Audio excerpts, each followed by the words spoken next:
মানুষকে মুসলমানকে উনি ব্ল্যাকমেল করছেন। আমাকে 90টা সিট না দিলে কিন্তু টাকা পয়সা সব নেওয়া হয়ে গেছে, এখন 90টা সিট না দিলে কিন্তু তাহলে তোমার বাবরি মসজিদ হবে না, উনি এবারে ভয় দেখাচ্ছেন।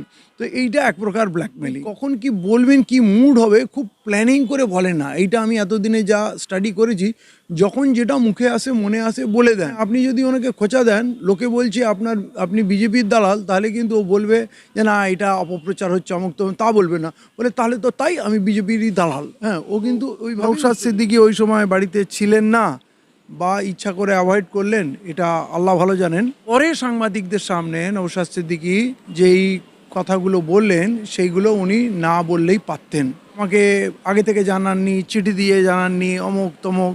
কেউ কারো বাড়িতে যেতেই পারে, তো চিঠি দিয়ে জানানোর কি দরকার? একটা ভাই আর একটা ভাইয়ের সঙ্গে দেখা করতেই পারে।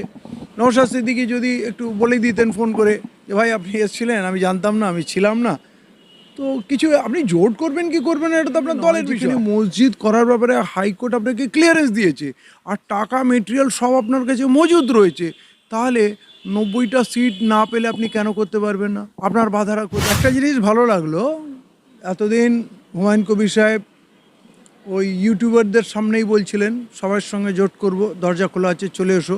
তো এইভাবে বললে তো কেউ আর দরজায় চলে আসবে তা নয়, এটা বাস্তবিক সম্ভব না। কিন্তু তার থেকে এক ধাপ এগিয়ে যে উনি ফুরফুরায় গেলেন, দাদা হুজুরের মাজার জিয়ারত করলেন, নামাজ পড়লেন, এবং সঙ্গে বিভিন্ন পীর সাহেবের, পীরজাদাদের বাড়িতে গিয়ে স্বয়ং দেখা করলেন।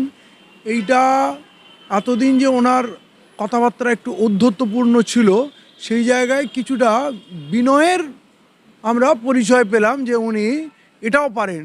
এবং স্বয়ং নওশাদ আব্বাসের বাড়িতে চলে যাওয়া, এইটা এক প্রকার ওনার সরলতাও প্রকাশ পায়, যে যেটা মন চাইলো সেটা করলেন। ওনার মন চাইলো দেখা করব, চলে গেলেন, মানে এই জায়গায় কোনো ইগো রাখলেন না। তো এইটা একটা পজিটিভ দিক, এটা ভালো লাগলো।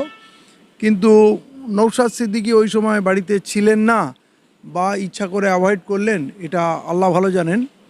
কিন্তু পরে সাংবাদিকদের সামনে নওশাদ সিদ্দিকী যেই কথাগুলো বললেন সেইগুলো উনি না বললেই পারতেন। যে আমাকে আগে থেকে জানাননি, চিঠি দিয়ে জানাননি, অমুক তমুক।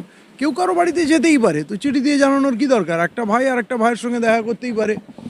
নওশাদ সিদ্দিকী যদি একটু বলে দিতেন ফোন করে যে ভাই আপনি এসেছিলেন, আমি জানতাম না, আমি ছিলাম না, তো কিছু আপনি জোট করবেন কি করবেন না এটা তো আপনার দলের বিষয়, আপনার পলিসি ম্যাটার, এই ব্যাপারে কারো কিচ্ছু বলার নেই। কিন্তু আপনার বাড়ি থেকে কেউ ঘুরে গেলে আপনার একটু ফোন করে বলা উচিত, ভাই আপনি আসলেন, আমি এই সময় ছিলাম না, জানতাম না, হ্যাঁ খারাপ লাগলো, আপনার আগামী দিনের জন্য আপনার আমন্ত্রণ রইল, দাওয়াত রইল। এইটা হলে মনে হয় মিল্লাতের ক্ষেত্রে মানুষের কাছে একটা ভালো মেসেজ যেত। না না, নওশাদের একটা আলাদা গ্রহণযোগ্যতা আছে, তার যারা ভক্ত আছে তারা ভক্ত থাকবে। এবার দেখুন, পলিটিক্যাল লোক, সাধারণ মানুষ, তাদের কখনো নওশাদের প্রতি ঝোঁক বাড়বে, সেটা কমতেও পারে।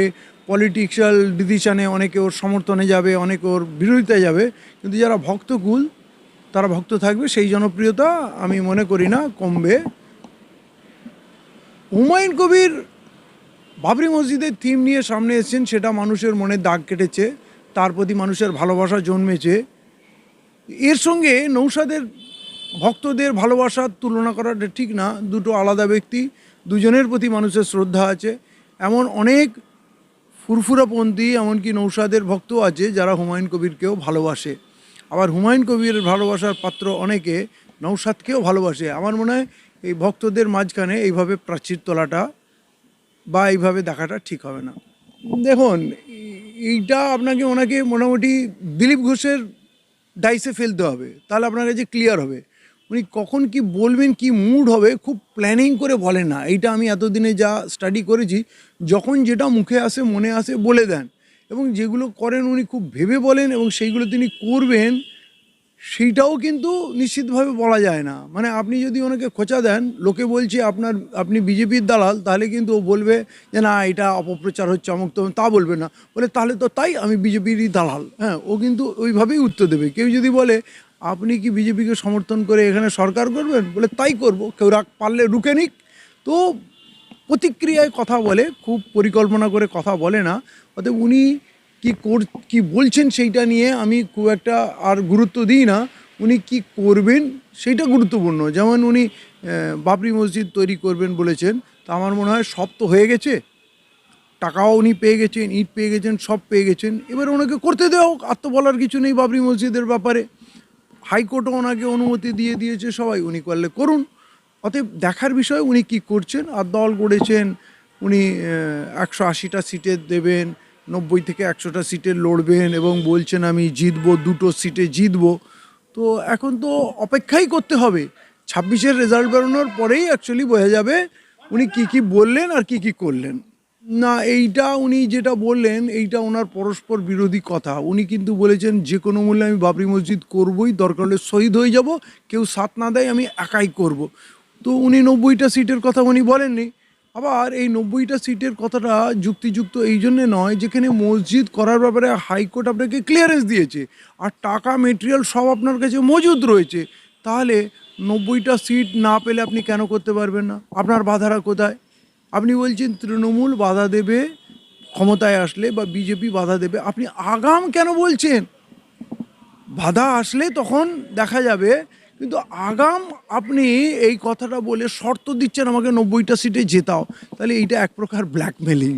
মানুষকে, মুসলমানকে উনি ব্ল্যাকমেল করছেন, আমাকে 90টা সিট না দিলে কিন্তু, টাকা পয়সা সব নেওয়া হয়ে গেছে, এখন 90টা সিট না দিলে কিন্তু তাহলে তোমার বাবরি মসজিদ হবে না, উনি এবারে ভয় দেখাচ্ছেন।